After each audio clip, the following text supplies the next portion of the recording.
One man. Goodbye. Hello, Heisman. 20, 25, 30, 35, 40, 45, 50, 45. There goes Davis. Oh, my God. Davis is going to run it all the way back. Auburn's going to win the football game. They give it back now to the 30. They're down to the 20. All the band is out on the field. He's going to go into the end zone. Four-man Alabama rush. Got him. Oh, no, they didn't. Oh, my gracious. Yep. How about that?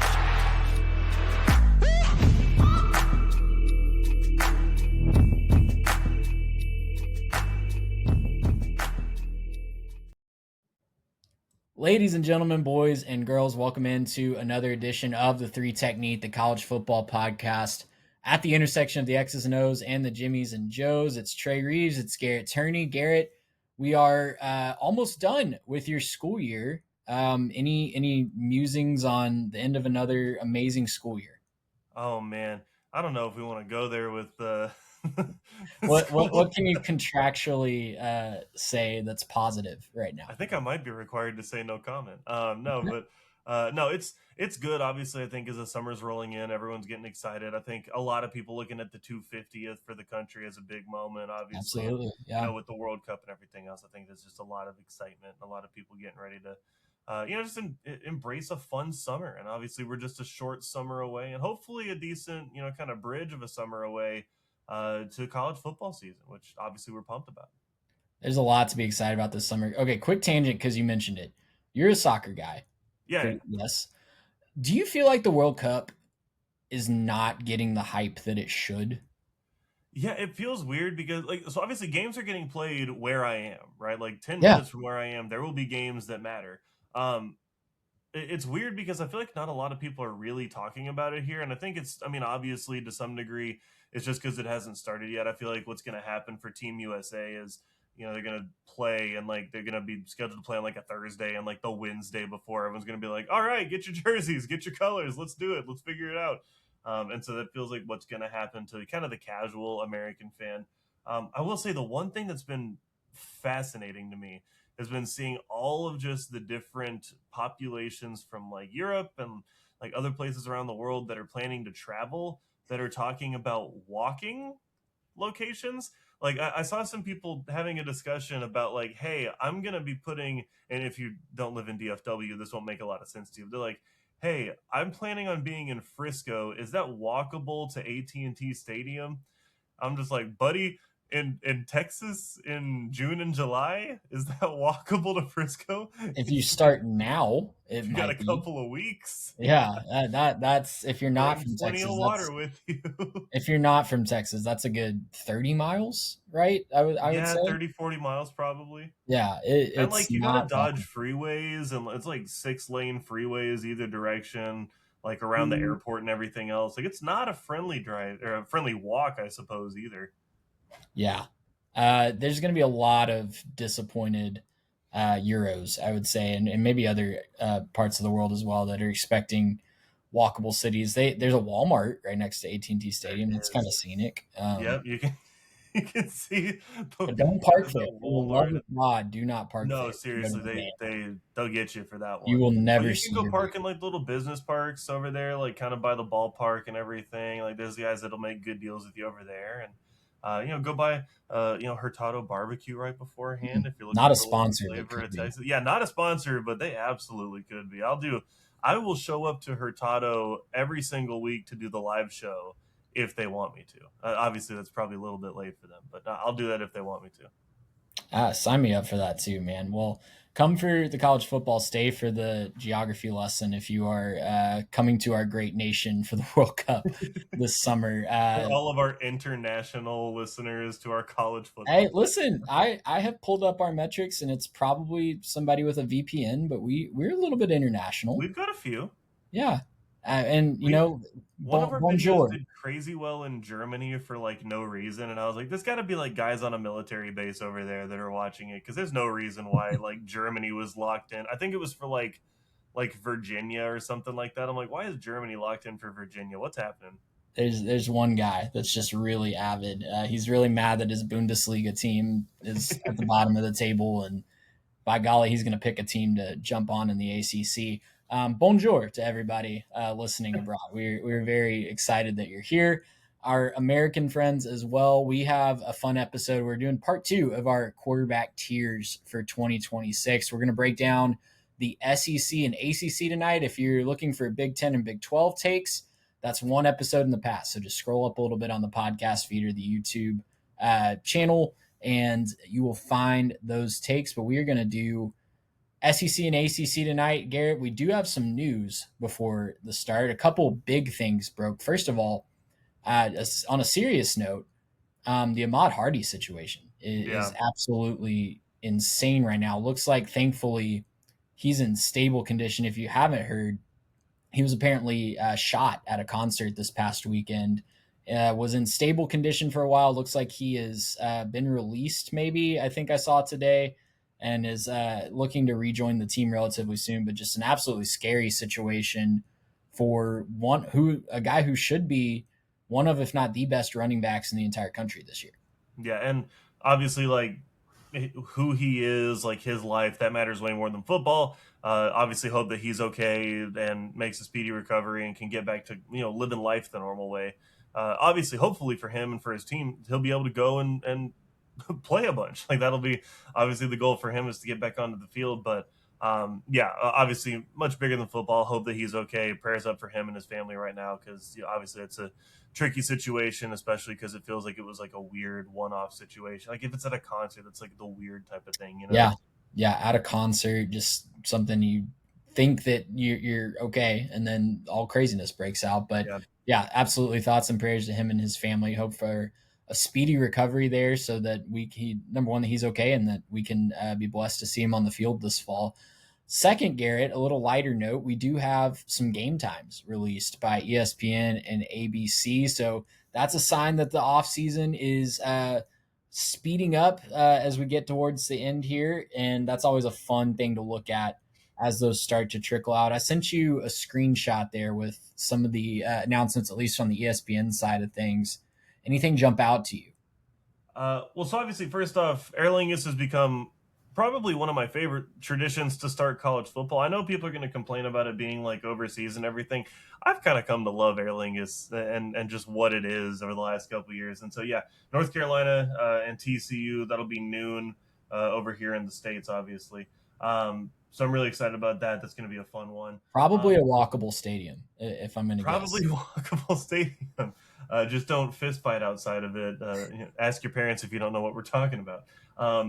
No, I think obviously Colorado Georgia Tech is one that I'm going to have circled for that opening Thursday. We talked about that a little bit before this. Is Deion going to Bobby Dodd, and obviously Deion with some of his history with the Falcons. That'll kind of be like a cool kind of rejoining type of moment there. Should be a fun time. Should be a fun crowd at the very, very least.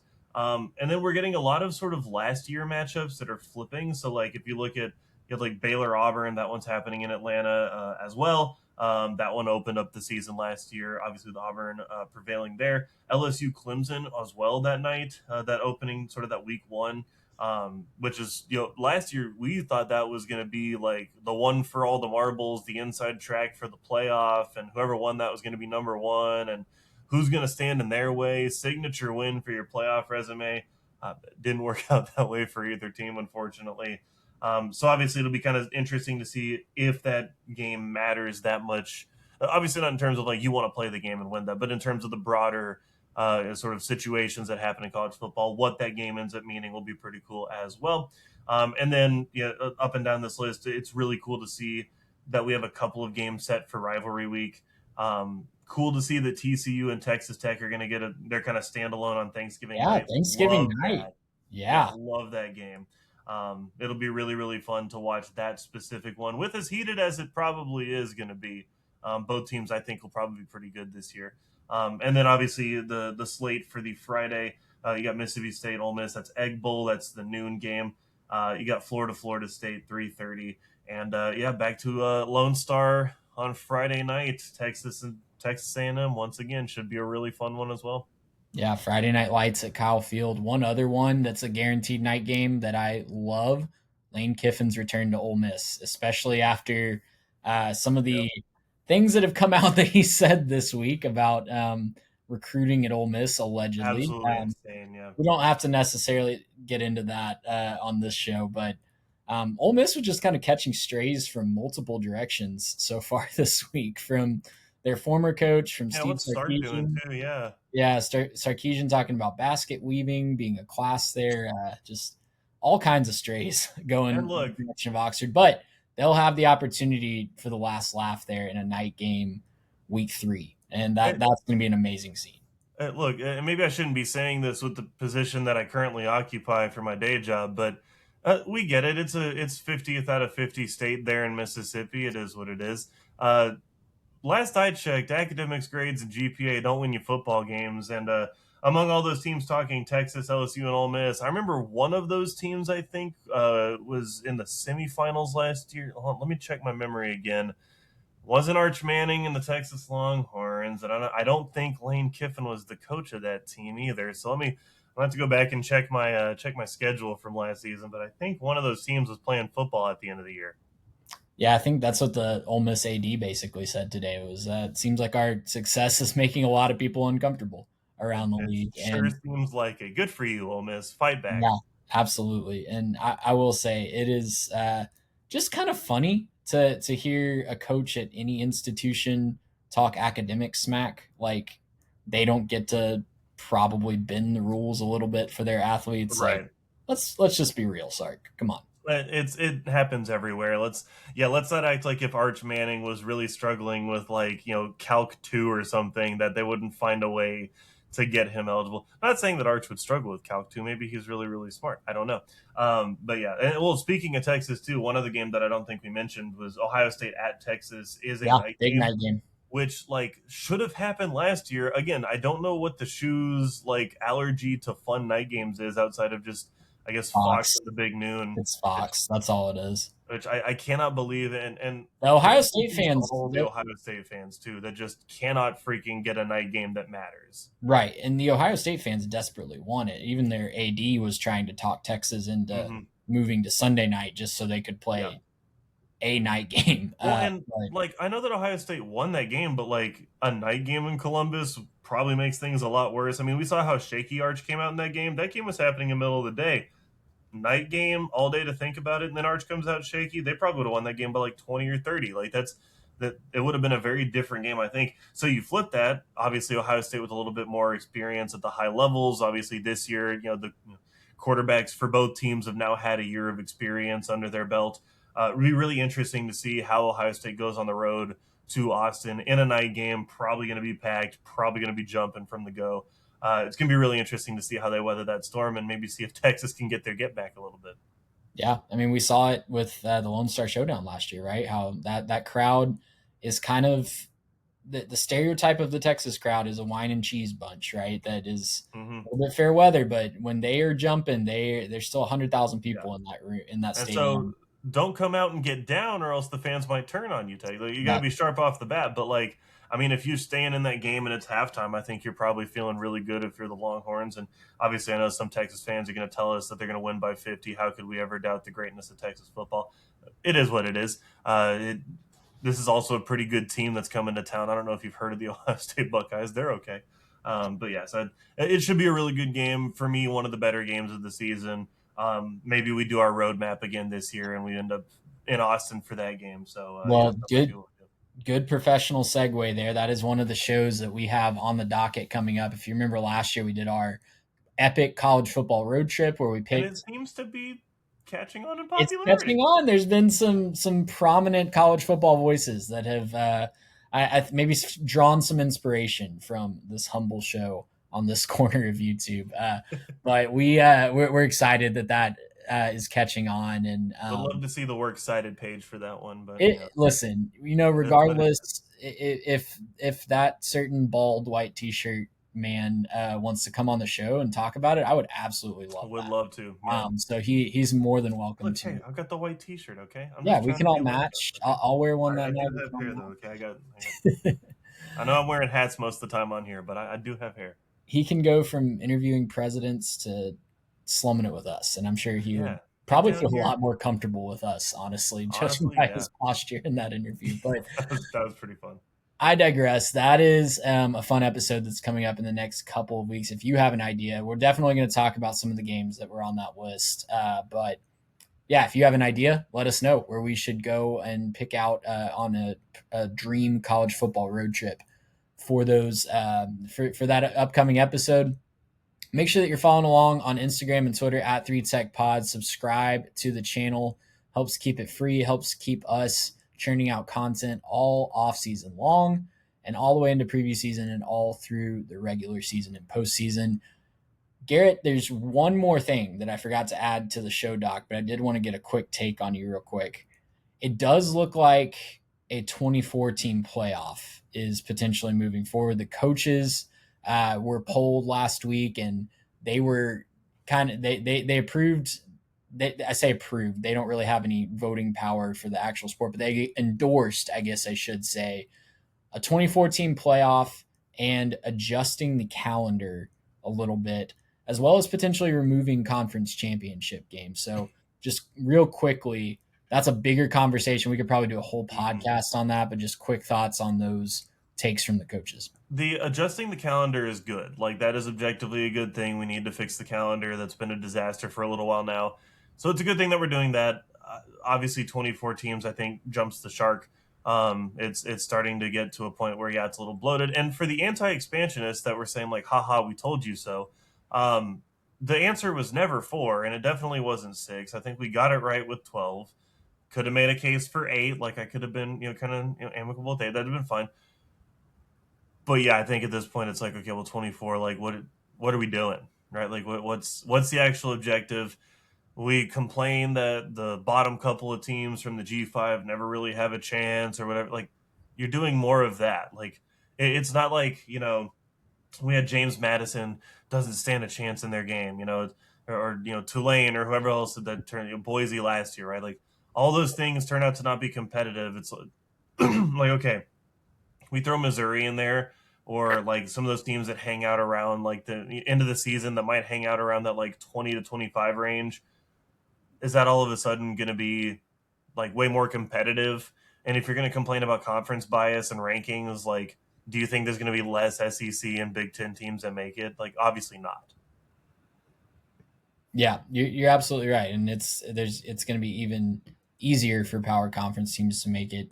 The biggest thing for me is just the devaluing of the regular season, Sure. and I think that that's toying with 24 teams is going to make it to where there's just so many iconic moments of college football in the regular season that they're still going to be awesome in the moment, but then when you step back and look at it, it's going to be like, well, the stakes weren't that great, right? Yeah. Like the kick six is a prime example, right? Because both of those teams were playing for a spot in the SEC championship game, both playing for a spot in the BCS title game at that point. And the stakes were extremely high because it's a rivalry game and the SEC title's on the line. You just take all that away with an expanded playoff. They're both comfortably in. The loss doesn't sting as much. You saw it with our team this year, right? Like it sucks to lose to Texas, but how is everybody justifying it? Well, we're still going to be hosting a playoff game or whatever that justification is. Like, part of me really hates that. And I think that losing to your rival should sting no matter when. And it just stings a little bit less when you have that cope to fall back on of an expanded playoff. I think that's really only for the online stuff, though, right? Like, I don't think anybody, if you lose to your rival, I don't think anybody's actually happy about it, because you can, like, sure, give them the cope, but, like, everyone knows that it's cope, right? Like, everyone knows that you're just, like, saying it to say, like, we're still going to be in the playoff, and it's just like, yeah, you lost. Like, shut up. Nobody cares. And so that's always going to matter. Rivalries are going to matter. I think the thing about, like, the expanded playoff was, it used to be that access to the playoff was way too restricted, or like access to games that mattered, to get into the BCS championship once upon a time, right? Like, none of that stuff ended up mattering because, if you were trying to fight it out for spot number 5 or spot number 4 or spot number 3, it didn't matter. You weren't 1 or 2, right? Or, when there was the 14 playoffs, like, okay, cool, 5 or 6, go talk to Florida State. That stuff didn't end up mattering at the end of the year. So there's games that we like kind of associate stakes with where it's maybe they didn't. If you want to take perfect example, the difference between 10 and 11 wins in a season, go ask some of those South Carolina teams from like a decade and a half ago. They were like constantly churning out 10 or 11 win seasons. those 10 and 11 win seasons didn't turn into championships because it just didn't ever end up being like one or two or so like it sucks because like you think that should matter if you had an expanded playoff like what we had the last couple of years with the 12 team. South Carolina was like a perennial like probably for a good 5 or 6 years they were making the playoff every single year. What does that do for their program versus like now we've kind of jumped to the other side of it where there's only so many games that can matter. So like if there's 24 teams that are competing for it, that means that there's like 48 teams playing each of those games of those 24 teams when like you could lose and drop out. So now we're like worrying about that. And there's like, what about like 25 to 30? Those guys are now all of a sudden in the conversation too. It just becomes this mess where you can't possibly care about that number of games. So what we used to have was like, you couldn't care about any games because none of them made a difference because you weren't one or two. Now there's so many games that could possibly matter. It really doesn't at the end. It's kind of like in college basketball where like, you lost the game. It's okay. You're probably still making the tournament. Who cares? There's too many teams that make the tournament. So who cares? It's not really going to make a difference. Count your wins, get to 10. It's going to be fine, right?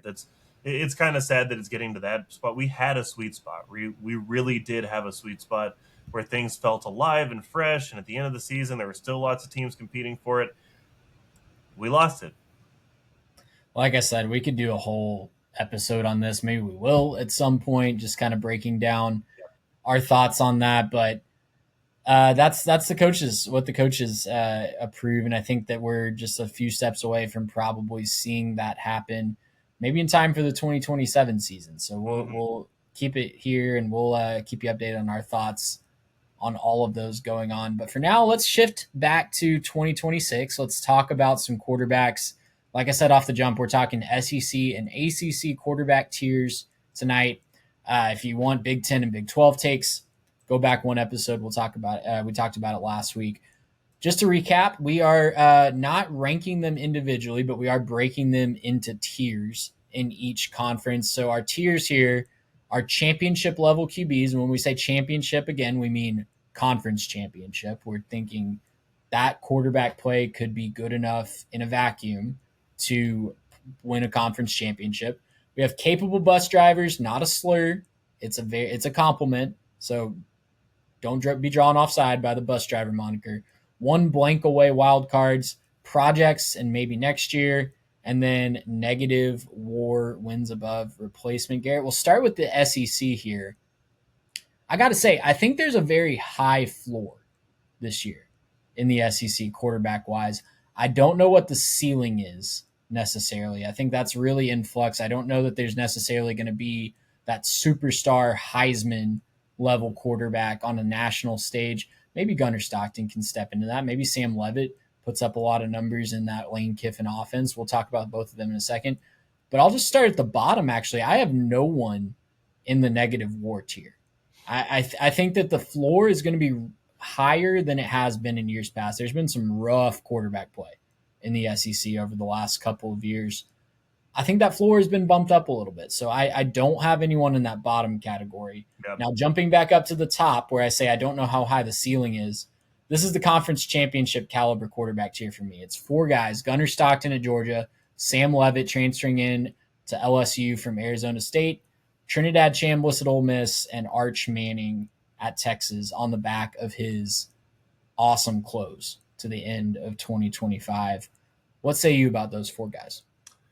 Yeah, I think that each of these guys has the ability to win the conference, obviously. And I think where we would have to draw the distinction here is to make sure that we clarify. We're not saying that like these teams all have what it takes to win it, because obviously if it was going to be about the team, a couple other teams are jumping up to the top of this list as well. I think we're saying that this quarterback right now, proof of concept, can do it for a full season and bring their team up to that level, right? That we've seen that we can do that. I think that's where we're pretty much drawing this line. In a vacuum, the quarterback play is going to be championship level. If he has a supporting cast, that remains to be seen, right? Obviously, some of these guys do. We're not 100% sure on the others, but in a vacuum, the quarterback play is conference championship level. Yeah, and some of these guys have good supporting cast, but maybe have like one or two things, like the one blank away. There's guys that were like, yeah, we really like this guy, but man, there's like one thing that he's got to fix, right? So right now, I think obviously with the stronger close, I think Arch Manning like just barely made it into this category, like snuck in there at the very, very tail end. Had a couple games to finish the regular season that looked a lot better. Didn't perform as well. I'm kind of going back looking over some of his numbers. You look back on his kind of game logs from the A&M game and the Michigan game. Didn't perform as well as I remember thinking retrospectively. Only passed for 48% against Texas A&M. So like kind of a shockingly low number on that one. Only 179 on that one. But I think the big thing is like, yeah, he brought in some as a rusher. He brought in some in his ability to kind of create, keep things alive, and keep the offense was a lot more cohesive down the stretch. And the offense worked better, right? And that's the point. Is that and the gripe that I had about Arch through a lot of last season was that it seemed like he had all the tools, he had it all right there in front of him. He was just a little slow on things, right? He would process things. You could see that he would like look and scan and think. And you look at like his average drop back time, and he's holding the ball way too long. But it seemed like towards the end of the season, he started to really step up his game and get the ball out a little bit quicker. And maybe it was just that Sark was doing things to help keep him comfortable, or maybe he really developed as a quarterback and is running that offense better. Either way, like the result was better. Like he looked better out there, looked more comfortable out there either way. We saw what Trinidad Chambliss did at Ole Miss. Obviously, he's pretty fantastic. I think the ones that are more interesting on this list would be Sam Levitt coming over to LSU, and then Gunnar Stockton, who I'm actually a pretty big fan of, not necessarily because he's going to put up the explosive numbers, but because, man, it just seems like he finds ways to win, doesn't he? Like he's just gritty. He's just that guy that, like, if I'm playing for a team, I want Gunnar Stockton at the helm because I feel like that guy's going to go out there and he's going to help us win. He's going to make sure we get across the finish line. And if I give my best, he's not going to let me down. That's kind of where I land on Gunnar. Not that he's super flashy and the crazy touch passes. Like, he's shown us that, but I don't think he needs to be that for Georgia to win. And also, if he becomes that, if he takes that step over this offseason, again, Georgia would be a very, very sort of under the radar pick, as much as Georgia can be an under the radar pick to win the whole thing. If Gunnar Stockton takes that step forward. Well, Kirby Smart will tell you they're under the radar and being slept on. So nobody believes in us. We only won 2 championships a couple years ago. I think Gunnar, if you're doubting his ability and maybe saying that he should be in the bus driver tier, not saying you are, Garrett, obviously, but listening to this and saying, just go watch the tape from the second half of the Sugar Bowl, because my jaw was on the floor multiple times in that game, both from Gunnar Stockton and Trinidad Chambliss. That was a fantastic quarterback duel. I don't think that was Gunnar Stockton's fault. I think he was put in some rough situations due to some coaching decisions in that second half. This Tennessee comeback as well was just absolutely epic against, albeit a not great secondary from the Volunteers, but it was awesome to watch him just put the team on his back. And high completion percentages when it mattered too. Like he had 3 games over 80% last year. Like I think it was Texas, Ole Miss, I guess Charlotte too, but like Texas and Ole Miss, 2 very high quality teams. He put up 80% plus in those 2 games. It's a big deal to be able to take care of the football. And again, like I said, like just not let your team down, right? Like when they need you to go out there and do something, you just do it. I'm interested in Sam Levitt. I think that obviously he was championship caliber in the Big 12, right? When he was healthy, leading Arizona State to the playoff his first year there as the starter. Awesome run that he had with Kenny Dillingham.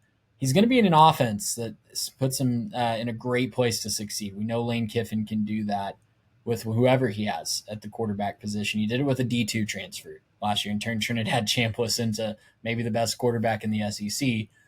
But worried about his health. That's the big question mark as we sit here in May. Is the recovery going well? And is all of that going to transition to the SEC? It remains to be seen, but for right now, I'm going to leave him in this top tier. I think that he like you're talking about with Gunnar Stockton, I think that he has that just X factor in him that he can kind of put a team on his back when he needs to and go lead a drive. Yeah, and I would even say it took him a little while to ramp up to that last season before obviously he couldn't finish the season. But it took him a little while to ramp up to it, but he did eventually get there. For me, it's going to be about how quickly he can pick up this offense and how quickly he can get things going, because I think when you have the team like LSU this year where they're bringing in so many new players, right? almost non-existent is the previous roster. I think when you do that, and I think when you bring in that many new players, you're going to have a lot of people around you at different position groups, obviously, that are going to have to find their footing, right? Think offensive line and gelling and coming together and all that has to happen there. Think about your receiver core, getting on the same page with them as a quarterback, right? And your running backs learning how to like kind of read your blocking and everything else. Like there's a lot that goes into an offense coming together and working things out. Not to mention on the defensive side, putting him in a hole every game where they're going down a bunch because the defense doesn't play well, that would be a bad thing too, right? So I'm not saying that that's what I expect from LSU. I'm just saying with that many brand new pieces and with that many like, hey, I've never been a Tiger before, we're going to trot out there to Death Valley and just pretend like we know what we're doing. That's, it's going to be a challenge, right? It's going to be a big deal for everything to come together. I don't know where he is in terms of, can he be the guy to elevate that all the way up to that level? I don't think he'll be the liability by any means, but my question for him is just like, hey, if the offensive line hasn't completely come together, if your receivers are still a little bit off the page, can he go off script enough and continue to elevate his game to where it doesn't matter? Again, I don't really know. That's a big question for me, though. You also look at the talent that he had around him at Arizona State, right? Does he have a Cam Scatterboot? Does he have a Jordan Tyson type wide receiver that can just go up and bail him out? Remains to be seen. There's obviously going to be talent at LSU. There's good transfers that came in. Like, I'm not doubting the talent of the players. It's completely just the cohesion, the new system, the everything that goes into building a program from the ground up. But Jordan Tyson was a first-round NFL draft pick, so you can be an awesome transfer and still be a step below what he was at Arizona State. So it remains to be seen just how good the supporting cast is around him. It's going to be good. Yeah. Don't hear what I'm not saying, but I'm not predicting 6-6 LSU. Okay, that's not what we're doing. But they were close last year. No, it's just about like saying, hey, like we think he's a really good quarterback. We think that he's going to bring the team up. We think that he can put them in position to win a championship. The rest of the team, I think right now is like a big question mark in terms of how fast they can come together. Absolutely. Well said. Let's go on to our capable bus drivers. Remember, we mean this as a compliment here when we say this. I have Aaron Philo, the Georgia Tech transfer now at Florida. Austin Simmons, who started the year as Lane Kiffin's quarterback last year at Ole Miss before an injury and kind of getting Wally pipped by Trinidad Chambliss. He's now at Missouri. And I know a certain fan base is going to come at us. They always do, and we're not 100% rosy about their team. John Mateer at Oklahoma. So these three guys, all great, good to great college quarterbacks. And I think the most controversial one is John Mateer, because if you remember last year when we did our quarterback rankings, we were praising him as maybe one of the best quarterbacks in the SEC. And I think, Garrett, you were kind of the one telling us to tap the brakes a little bit on that. Obviously, injuries played a big part in his role last year. To me, I have him in the bus driver tier because if Oklahoma football is a bus, and the offense specifically is a bus, I don't know who else is driving it if it's not John Mateer. He is the only thing making the engine run. Yeah, he's kind of it right now for that off. And just to be clear, I think that John Mateer, the injury situation was a big deal. Like, I think that was a massive thing. Even look at kind of how he performed. I'm thinking about even the Michigan game. I thought he played really well in that Michigan game. But then obviously gets injured, like, takes a couple weeks off, comes back, Red River, the whole thing. And I'm just thinking, like, man, like, this is just not the same guy, right? This is not the same guy that we've seen. This is not the same guy who we saw at his previous schools. And I just don't think that he repeats that. But for me, this is all just like a mental, like we've seen quarterbacks get hurt and it's just in the mental, right? It's just, I'm all of a sudden afraid of hurting, if it was you broke your foot, you're all of a sudden like kind of afraid to step into a throw because you don't want to break your foot again or something, right? If you, hurt your hand or hurt your shoulder or whatever it is, you kind of favor that direction because you don't want to get hurt again. That's only human nature, right? That's just part of what it is to be a human. But can you overcome that? I think as a competitor, I think John Mateer is built of the right stuff to overcome that. For me, it's just going to be about, can you actually make that bounce back this year? I think that's what a lot of Oklahoma hopes and dreams are kind of pinned on. He's probably my guy that has the best chance to jump into that championship level quarterback play because, again, like I think that Oklahoma is a good enough team around him, not necessarily on the offense, but specifically on the defensive side of the football. I think they're a good enough team around him that if he can elevate his play and bring them up to a better offense, I think Oklahoma could do a lot of damage and make a return to the playoff.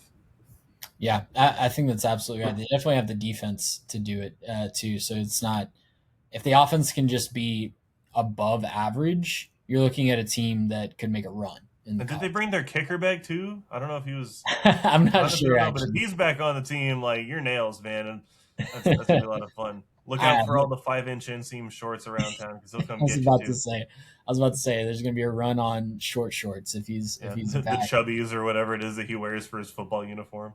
Yeah, elsewhere in this tier, Austin Simmons I think might be the best quarterback Eli Drinkwitz has had in his time at Missouri. Yeah, I mean, there's a chance. For me, it's still a proof of concept of I think we know that he can be good. He got beat by a guy who came out of nowhere, right? Like he lost his job to a guy who came out of nowhere, and that's okay. Like that sometimes just happens. For me, it's going to be about how does he fit, how does he mesh. I still think that Missouri is a pretty good team. They're a good team. I think we're going to have to adjust. I haven't done a deep dive on Missouri yet, but just from the surface level skimming that I've done, I feel like we've been all in on their defense the last couple of years, especially last year. This year, it feels like they're going to be more of an offensive team. Maybe winning shootouts versus slugfests. Yeah, I think there's a chance. And obviously, there's other situations to monitor in terms of that offense as well. So absolutely. Just got to make sure that they're good on that front too, because I think that changes the entire outlook of the season for Missouri if their star can't play. But yeah, I think that's one. I'll tell you this though. So you put Aaron Philo in this category. I'm all about having you sell me on Aaron Philo because for me, I'm almost shocked he's not in the not enough data. And don't get me wrong, it's not that I'm not excited that 2 years ago, as I'm reading his stat sheet, he threw for 265 and an interception against North Carolina State. Don't get me wrong, like that gets me as excited as the next guy.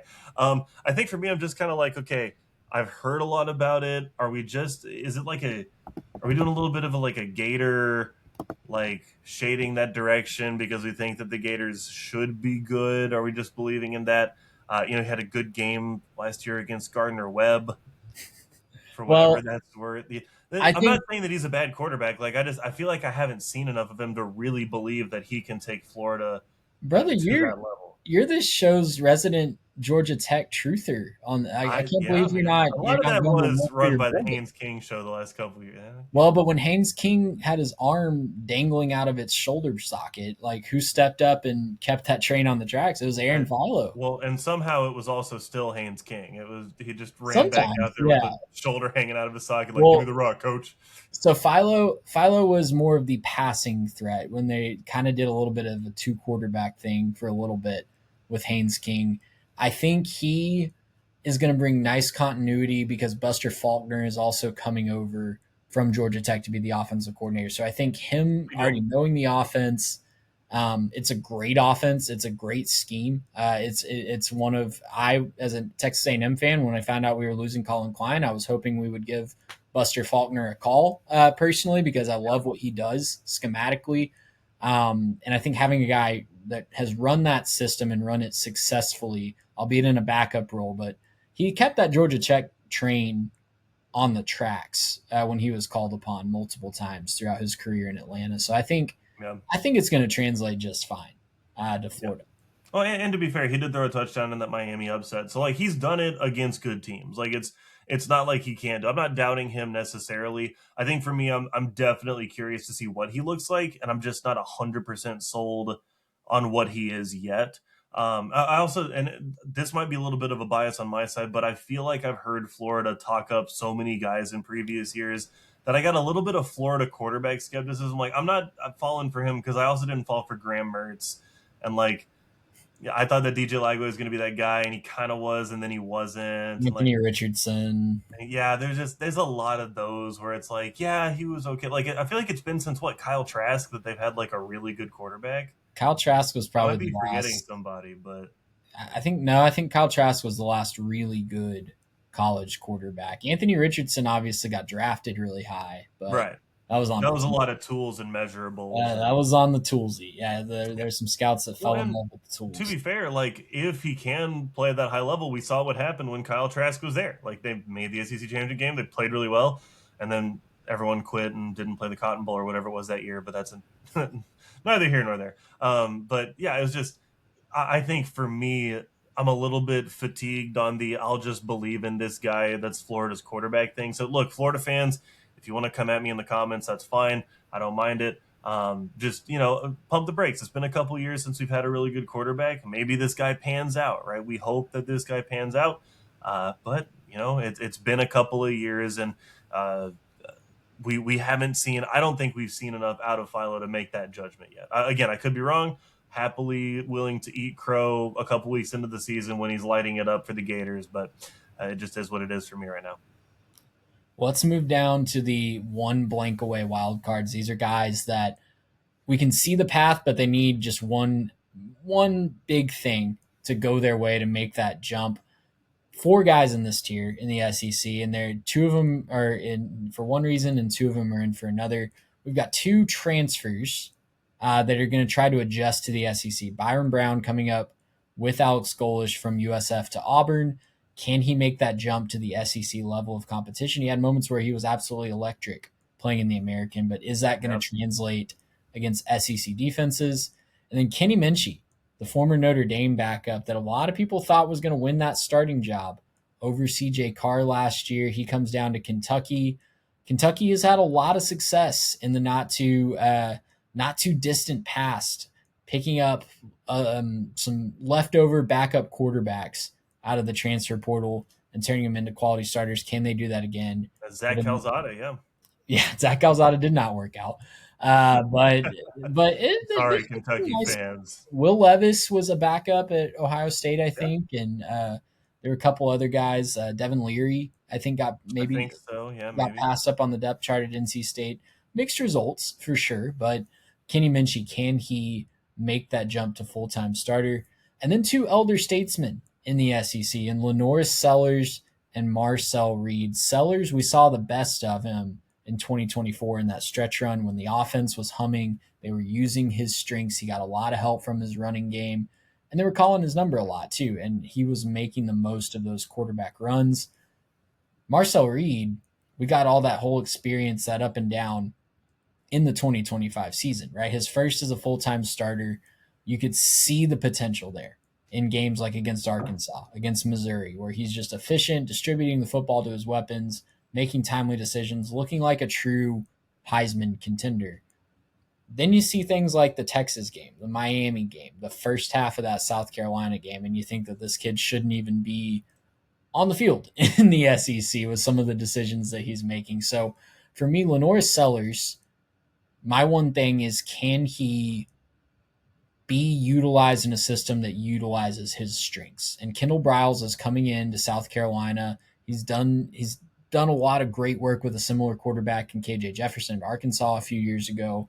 I think that they made a good hire to try to utilize his strengths, but we got to see that on the field. With Marcel Reed, it's just cutting down on the WTF moments.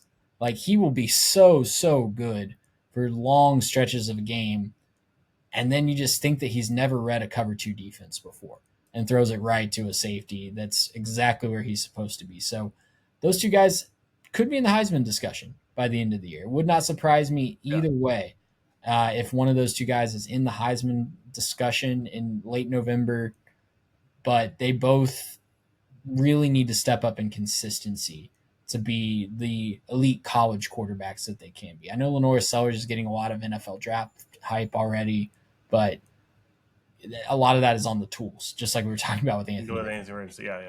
Yeah. For me, I'll start with Byron Brown and Kenny Minchey. I like both these guys. For me, it's entirely because it's one blank away. For me, it's one prove it away. Right, as soon as they get in there and they shove it to a good team and they keep themselves in the tight game in the fourth quarter, heck, maybe even win, right? Pull the upset. I know Kentucky's going to get an early crack at Alabama.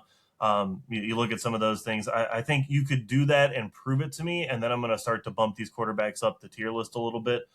I almost feel like Lenoris Sellers and Marcel Reed need like a special category just for themselves, especially Marcel, because I think you're right. The entire thing is just a prove it, right? It's just like a, hey, like, I've seen you do this. I've seen you do it well. I've seen both of these guys play extremely high level football in the SEC. And then it's just like, okay, so what happened? Like, take me through the process. I almost want to sit down with them with a little, college football therapist and just be like, so what happened? What did you see out there? What was going on? And I'm sure the both, staffs have done that with those guys and made sure they're taken care of.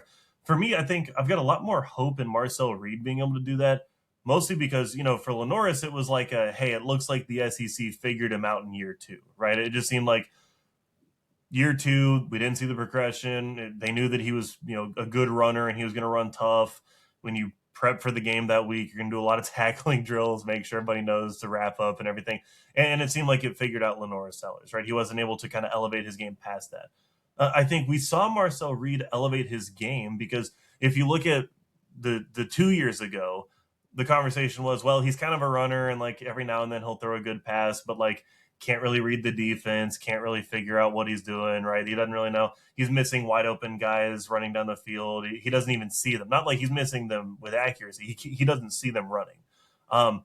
That really wasn't the case last year. He knew a lot of what he was doing. He just made bad decisions a couple times where it's like you're going through the course of the game, you're on a great drive, everything's humming. He throws it straight to a guy, and you're like, why would you do that? Everything was working just fine. And so for me, for Marcel, it's the in the moment thing, right? Can you figure out how to cut down on the in the moment mistakes?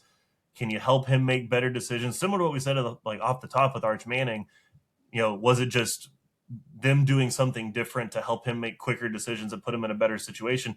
Can, now it'll be Holman Wiggins instead of Colin Klein, but can Holman Wiggins get things going a little bit quicker for Marcel? Can he get him in better situations to kind of spread things around and give him easier decisions to make?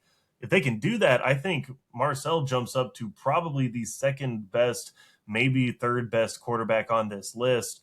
Trinidad Chambliss and Arch Manning, maybe you put them 1A, 1B. Their stats were extremely similar last year. I think you probably look at those two guys and say, yeah, he jumps all the way up if he can make that next step with the consistency.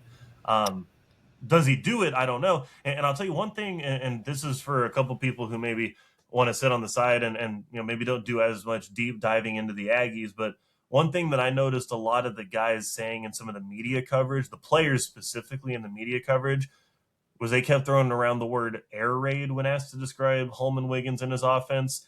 If it's going to be a little bit more air raid style with those quick decisions, quick getter out passes, and just, let guys make plays in space, the Aggies have the guys to make plays in space.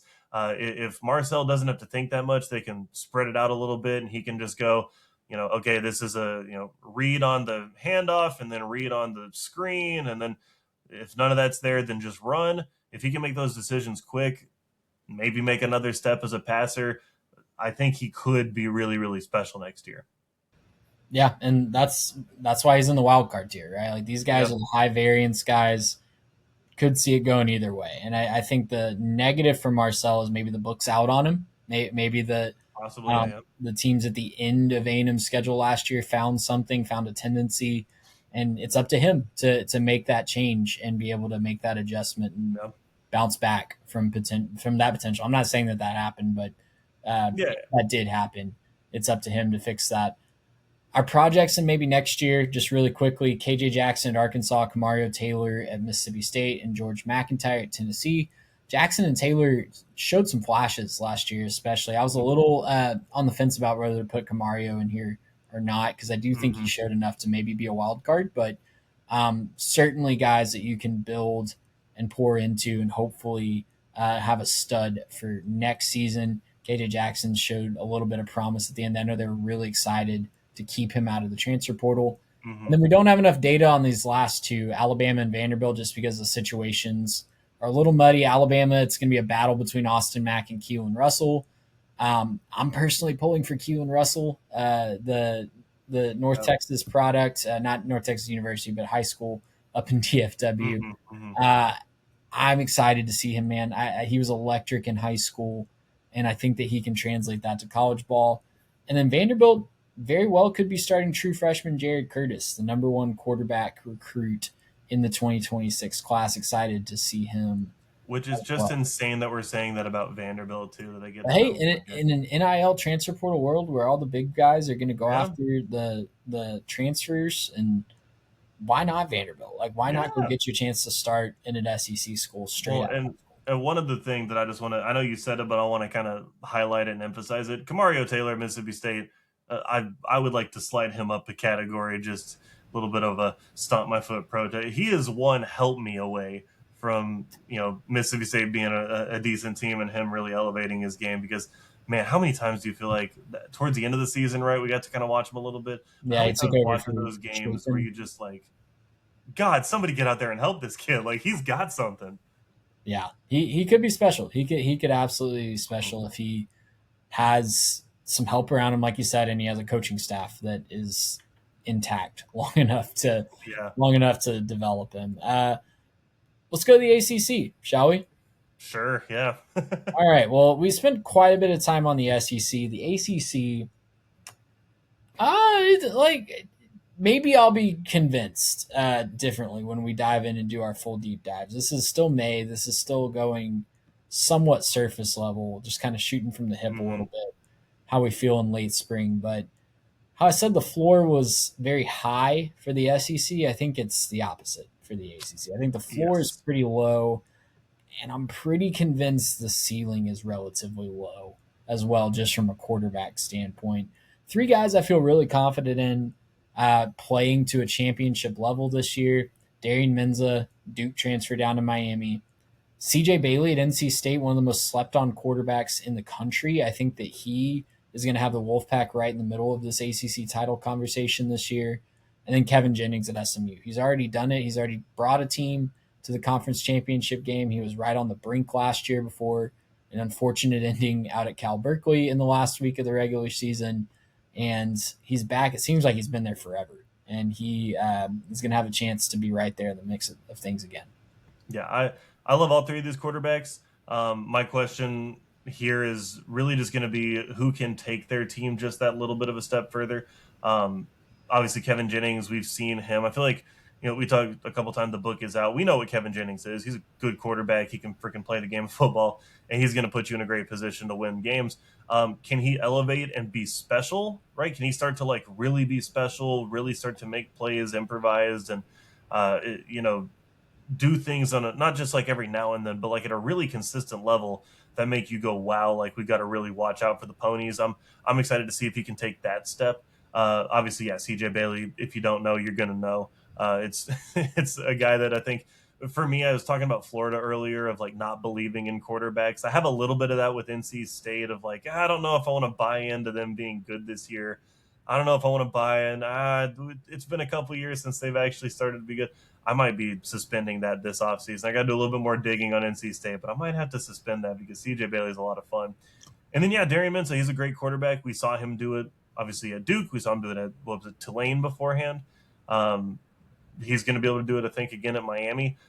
Their big question is going to be, how can he elevate, right? You've had 2 very good quarterbacks in a row. Is he going to be better than them? I don't know. That's still the question for Miami, is when you do the quarterback rotation, when you're going to just, quarterback carousel every single year in the portal, you got to hope you can keep that consistent level of play up. They had a couple of very good quarterbacks in a row. One of them almost won them a championship. Can you elevate? I don't know. I guess we'll see. Yeah, I think that's good analysis right there. I'm most excited about CJ Bailey, I think, making that jump. He's lost some help around him with Hollywood Smothers going to Texas and the tight end Jolly going to the NFL. I think Denver Broncos drafted him, but still plenty of talent around him, and they have a pretty soft schedule as well. So I think he can make a run. Should be good. Our capable bus drivers, I got a 5-pack here for you. Walker Eggett at Duke. He's a transfer from San Jose State, excuse me. A nice little lemonade out of lemon situation for Duke here with the late portal addition after they found out they were going to lose Darian Menza at the 11th hour. Nice little pickup there. He's going to step right in and I think lead that offense and be fine, be a capable bus driver, like Tier says. Ashton Daniels coming from Auburn to Florida State. This will be his 3rd school, I believe. He started his career at Stanford. Had some nice moments in relief of Jackson Arnold last year.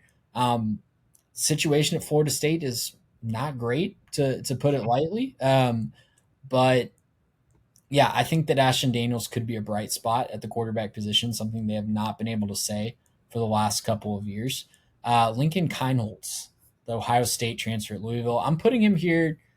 He probably should be in the need more data tier, right? Mm-hmm. But back up at Ohio State, I trust the track record of Louisville bringing in transfer quarterbacks at this point. Like Yeah. I trust them to find the right guy, and I trust them to have nice numbers. Like they find guys that fit their system, and quarterback is not going to be an issue at Louisville for my mind. Uh, Mason Heinschel at Pitt, we saw what he could do as a true freshman. Really excited to see the jump from year 1 to year 2. And our boy Steven Jelly is coming Come back. on. He had an electric start to 2025. If you remember that shootout with, was it, who did Syracuse play week 1? Tennessee, I think. Yeah, Tennessee, they kept it close for a little Yeah, while. they had a fun back and forth game at a neutral site, I think in Atlanta. And Steven Jelly was right at the center of that and got hurt, banged up last year, kind of derailed Syracuse's season, but excited to see him back and healthy. And I think he's going to be a lot of fun up in upstate New York. I think so too, yeah. And for me, I think a lot of these guys, when you say capable bus drivers, like it sounds like it's a bad thing, but I think it just means like, yeah, these guys are giving their teams a really solid floor to work off of, right? As they're saying, hey, these guys are not costing you games. These guys are going to make big time throws. I think all these guys probably can. I like what you said about the Louisville thing too. I was going to say Louisville for me is like the opposite of Florida, where like they've had several misses at the quarterback in a row, where I'm like, okay, maybe, and then they miss, and I'm like, yeah, I don't think so. I guess very much on the other side with Louisville, right? Where I've been on the skeptical end of their quarterbacks and saying like, is Shuck going to be that much of a difference? No, he was pretty good, and I've done that a couple of times now with Louisville, where I'm like, I don't know that I believe in the quarterback that they have coming in. I'm just going to stop doing that this offseason. I'm not going to doubt the evaluation there. Obviously, yeah, we need more data on him, but I think that if Louisville took him, they think they know what they're doing with him. I'm okay with that. And then, yeah, I'm just big Angeli fan over here. Obviously, we saw what he did in the playoff a couple years ago. Really excited to see him hopefully get a chance at a full season with Syracuse. Our one blank away wild cards in the ACC, JKS, my man crush out at Calais, I should say.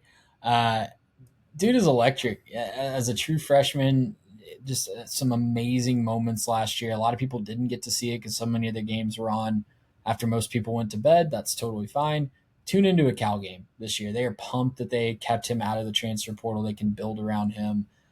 Just want to see the next step. Want to see what it looks like when he's had a full year of preparing to be a starter. Alberto Mendoza, the younger brother of Fernando, going down to Georgia Tech. New offensive coordinator at Georgia Tech. We'll see what that looks like, but could be a lot of fun if he has a little bit of Fernando in him. That could be a lot of fun for the fans down at Georgia Tech. Bo Perbula coming over from Mizzou to Virginia. Season cut short by injury last year, but we've seen some electric stuff, especially with his legs. And then Gio Lopez. If you look at South Alabama, Gio Lopez, you can be pretty excited about the prospects of him at Wake Forest. If you look at what happened at North Carolina last year, you're not going to be very pumped. So, a couple things with that. Wake Forest did a lot with Robbie Ashford, I think it was, running the show at Wake Forest last year. That's a guy that we've, kicked around quite a bit. So the coaching staff has made a lot of lemonade out of lemons just as recently as last year. And I kind of like to think that maybe the stuff was external with Gio Lopez. It wasn't. You look at all the stuff that's going on in North Carolina. It wasn't his fault that the struggles were there last year. Yeah, he's not the issue in North Carolina, correct? Yeah, I think all these guys are guys that we think we can believe in, but there's a lot of transition here. I think outside of JKS, I think there's a lot of transition here where we just say, these guys, we think there's something there. Obviously, with Alberto Mendoza, you've got like pedigree, right? You've got, hey, your brother just did it. So ideally, like if you're cut from the same cloth, you probably got something there. So hopefully he can, kind of make a similar jump to what his brother did and make college football really fun out there at Georgia Tech. Could you imagine if Georgia Tech got a quality quarterback like that? That would be quite the steal, quite the find. And then, yeah, guys like, Perbula and Lopez making those transfers. It's really just exciting to see what they could be at these new stops. I think there's a lot of kind of, all right, I guess we'll wait and see. Not a lot that we can say with any real authority right now. But yeah, just a lot of wait and see and some really exciting prospects if they can take that jump, actually, do something different in their new situation where, maybe at the previous stop it didn't quite work out.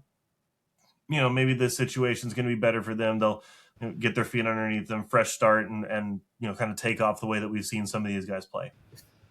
Yeah, I think that's definitely the hope. I only have one in the project maybe next year, and it's Ethan Grunkemeyer. I just didn't really know where to put him as he comes over from Penn State to Virginia Tech. Obviously, got a lot of experience last year in the wake of Drew Allar's injury at Penn State.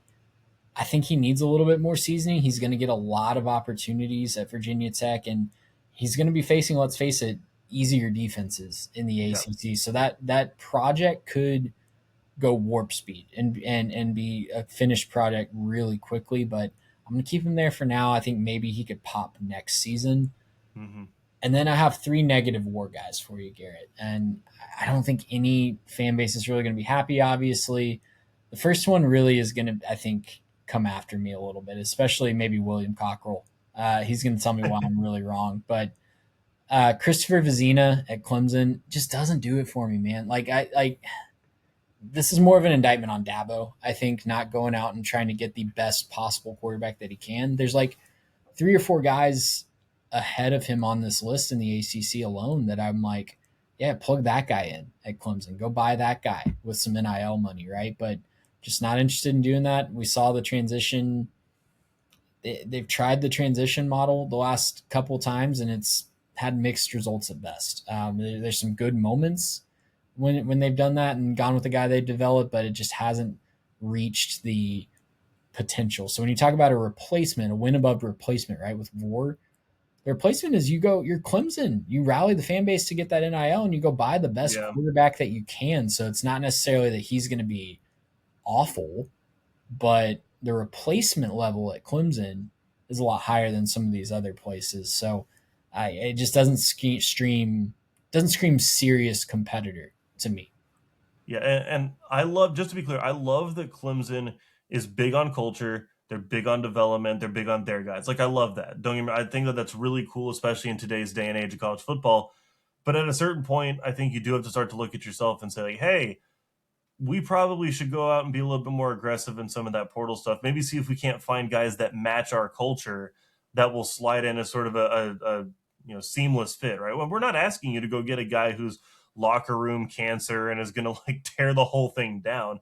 We're just saying, hey, maybe go take a couple flyers and see about a guy. And maybe they did that and they didn't find anybody they liked, right? Maybe that's what happened. But I think at a certain point, yeah, when you're Clemson and you have the standard that I think Clemson has rightfully earned, I think you've got to go live up to that standard and bring in maybe a better, maybe not necessarily better in terms of talent or ceiling or whatever else, but just a better, more proven quarterback to enter your year with than what you have right now. And again, not to say that he couldn't play well, he could play well. It's perfectly fine. I think this is maybe, and I might be wrong about this, but this might be Dabo's last chance to say, I'll do it my way before people really start getting fed up with it. If this works, great. Everyone's going to sit there and go, okay, I was wrong, no problem. But I think after we saw how kind of the Klubnik era ended, I don't think that ended quite as well as people wanted it to. I just think at a certain point, you got to be able to say, okay, this is what we're now moving into, is a new time of college football where we have to be able to bring in a competitive quarterback if he's not on the roster right now. Absolutely. Yeah, that's well said. That's exactly my issue with it. I think that they don't need to ride with lack of experience, and they're choosing to do that, and it's just really concerning for me. The other 2 guys in this tier for me, the negative war, are for different reasons. It's Billy Edwards Jr. at North Carolina and Davis Warren at Stanford. Billy Edwards had some nice moments at Maryland, went over to Wisconsin, and just injuries. Did not have very many nice moments. Injuries derailed it, but even with the time at Maryland, you're kind of grasping at straws a little bit with the way that those seasons turned out for the Terps. And then Davis Warren is, a journeyman. Stanford is a long-term rebuild, and it's not going to be on the back of Davis Warren. He's probably very smart. Probably very smart. Absolutely. You want to talk about a school that actually can talk smack to Ole Miss, maybe about their athletic standards? Stanford, right there. That's the Um, one. not, not enough data for Boston College. An interesting quarterback battle there. You got Mason McKenzie and Grayson Wilson. Garrett, have you looked at the doc yet to see where Mason McKenzie began his college career? I suppose. Let me scroll down. Where does Well, this guy? don't look. Don't look. Wait, don't look. Don't look. Okay, I cool. want you to guess. I'm gonna be honest. Haven't heard of the kid. It's got to be a small one. Is it like Sac State or something? Like, what are we? Close, not Sac State, Saginaw Valley State. Okay, I had the SA and the Yeah. state. I guess that's good. And I had a So SA sound. That's good. Bill O'Brien rolling the dice a little bit. Maybe he can find a Trinidad Chambliss, man, for coming up from a Who lower. knows? Yeah, I guess maybe. I don't know. It's a tough one. I think I still don't understand how that worked as well as it did last year. Like, it wasn't like a fantastic season for Boston College, but it was a lot better than I expected under Bill O'B. But I guess we'll see kind of how that goes in year two. That's still one of Well, those confusing ones where. this will be year three. Year Or is it year three one. now? Yeah, I guess this Year year. one was surprisingly good, and then they lost Castellanos to the transfer portal of Florida State, and it kind of Oh, bottomed. right, he was there for Castellano. Yeah, that's right. It kind of bottomed out last year. Right, yeah. So But that's man, wow, that went fast. I guess I just didn't see very much Boston College highlights, and so I just figured that there weren't a lot of them, brother. last year was this year. Anyway, yeah, but it's one where like I guess I'm maybe not sold on him as a coach, and so I'm maybe just a little bit skeptical of them as a program up there. But I guess you bring in a couple of new guys, switch it up a little bit. You got a guy that came over from Arkansas too. I scrolled down to see. Yeah, that Grayson too. Wilson coming over Maybe from he's Arkansas. the guy. Who knows? We'll see. Arkansas, I know was really disappointed that they lost him in the portal. It seems like a lot of those sentiments coming out of Fayetteville, unfortunately. Hey, if we can be what did Silverfield say? We're going to be that. If we can just try the best every day. We're going to be the best triers, essentially. But believe in ourselves the most. Embrace the power of friendship, or whatever that quote was. I truly feel bad for you guys, Arkansas fans. Like, you guys are so good at so many other things. Like the commitment to the basketball program, the baseball. Maybe not as good this year, but the baseball team's always pretty phenomenal. Softball, I think, was up there this year. And they used to be so good. Like, Darren McFadden was a real person. Like that.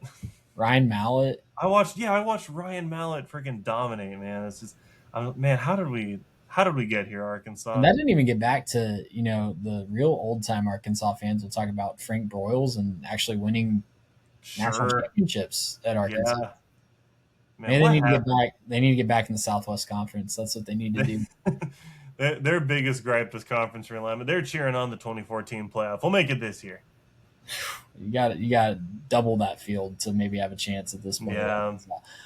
Garrett, any parting shots on the quarterback situation as we just kind of survey the landscape one last time before we move on to other things this preview season?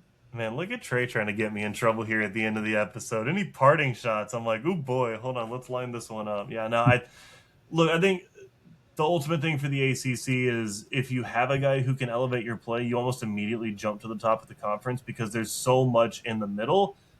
And I don't think, like what we said, there's not too many guys who really – I don't think there's a lot of guys that really do it for me right now. It's just like, oh, that guy's going to be awesome. So, like, if it's Heinschel turns out to be great, then, like, Pitt's going to be really good next year, and they'll be competing for the whole thing. If it's Angeli being, healthy for the whole season, Syracuse is going to win a bunch of games. Really just about, like, who can elevate that level to jump to the top of the ACC. Like, kind of a TBA right now, but I think that's just kind of what you have to look out for right now for the ACC is it's a couple of guys you feel good about, and then it's a big, wide open, just who wants to come and get it. Well, write in, let us know about your favorite team's quarterback. If you're an SEC or ACC fan, let us know what we got right, what we got wrong, what you're excited about from the guy that's going to be the signal caller for your preferred team this year. We got so much more preview content coming up this summer. We're going to do deep dives on every single FBS team. In fact, Garrett, those have already started over on our Substack. Mitch put out an article about the new look Pac-12 and breaking down all of those teams. So we've already got preview content coming your way. Make sure you sign up for that on our Substack. It's completely free. It comes to your email. We don't spam you, and you get great college football content directly to your inbox. We're going to do every Every single conference and every single team will get a blurb written about them at some point this summer. So we're looking forward to that, and hope you guys will stick around. Click the subscribe button if you made it this far. Make sure that you're following along for all of the journey through the rest of the offseason into the regular season. For that man over there, Mr. Garrett Turney, for Mitch Mason, I'm Trey Reeves. We'll see you guys next time.